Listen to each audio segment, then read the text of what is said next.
The economics behind COVID. This is a follow-up to a previous video, and there will be another video talking about a theory I have about leftist ideas and how they worked their ideas into your homes. But that's a follow-up video to this one. So this video is literally going to be about the economics behind COVID. And realistically, as soon as you monetized the misery behind COVID, you're not ever going to get rid of this. California apparently has 757,000 positive COVID cases. There's talk of tens of thousands of dollars of relief money per COVID case. California, I think I did the math, California's already into the tens of billions of dollars for federal aid money and grant money that's going to be awarded to them over the first and second year of COVID. So as soon as you monetize misery, you're going to perpetuate misery. You're going to make it last.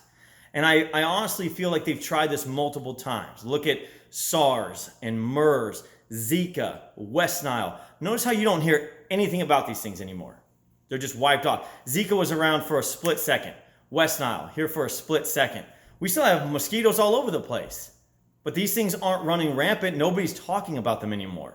Why? There's no money behind it. There's no money behind Zika, and there's no money behind all this stuff. It was a fear for about 2-3 weeks, and then it died off.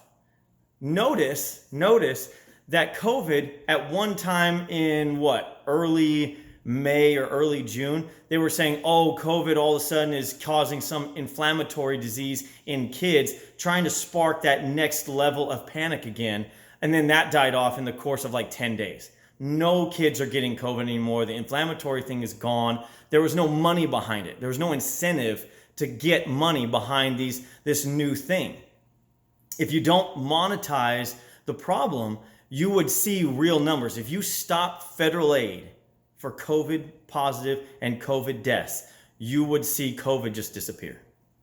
I promise you that.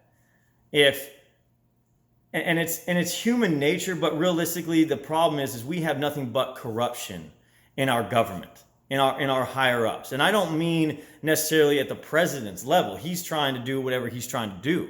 What I'm talking about is in your governors, your mayors, your hospital leaders, your city planners, all these people that are going to benefit from this situation.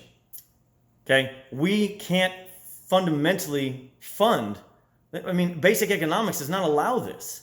Yet we're doing it anyway. And the president's just sitting here going, I have to do it because you guys would hate me if I didn't. But at the end of the stroke, I think honestly, stop federal aid for COVID-19 and you would see these states go back to the way they were. You know why? Because the state would die. If you didn't get people back to work and you didn't revamp these economies, the state would die off. So it's no different than people getting $600 extra for unemployment every week. I knew people that were getting the $600 extra dollars, their job offered them to come back and they said, no, it's cool. I'll wait till August when this thing runs out. They made $4,000 a month to sit at home. You have incentivized laziness. As soon as you incentivize it, there's no reason to go back to work, obviously. So stop incentivizing this stuff and you would see it just disappear. It's basic economics. The economics behind everything is what drives it. And you people may not want to hear this, you may not want to understand it, but from a perspective of billionaires, look at Jeff Bezos. Look how much his money has grown since COVID. If I'm Jeff Bezos, I'm funding lobbyists and things to keep perpetuating this problem and locking people down. I'm making nothing but money. If you guys get another stimulus, Jeff Bezos' money is going to skyrocket again. None of you saved it. You got $1,200, $2,400, and you instantly went out and spent all the money.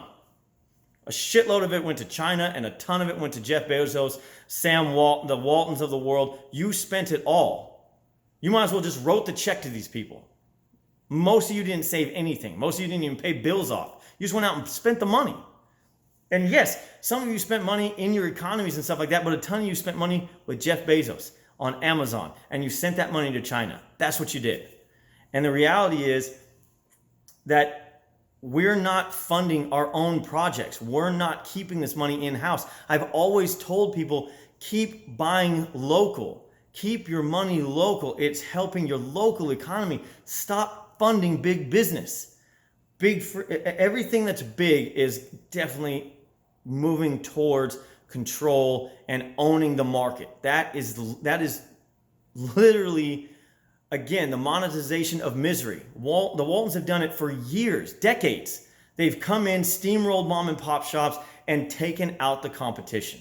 And it's built a multi-billion dollar company that now owns other billion-dollar companies. You're funding big business. And yet a ton of you hate it. You're like, I hate big business. I hate big government. I hate big pharma. You fund the hell out of it. Think before you make action, and think about the money behind any of these decisions, and you will recognize where the real problem is at.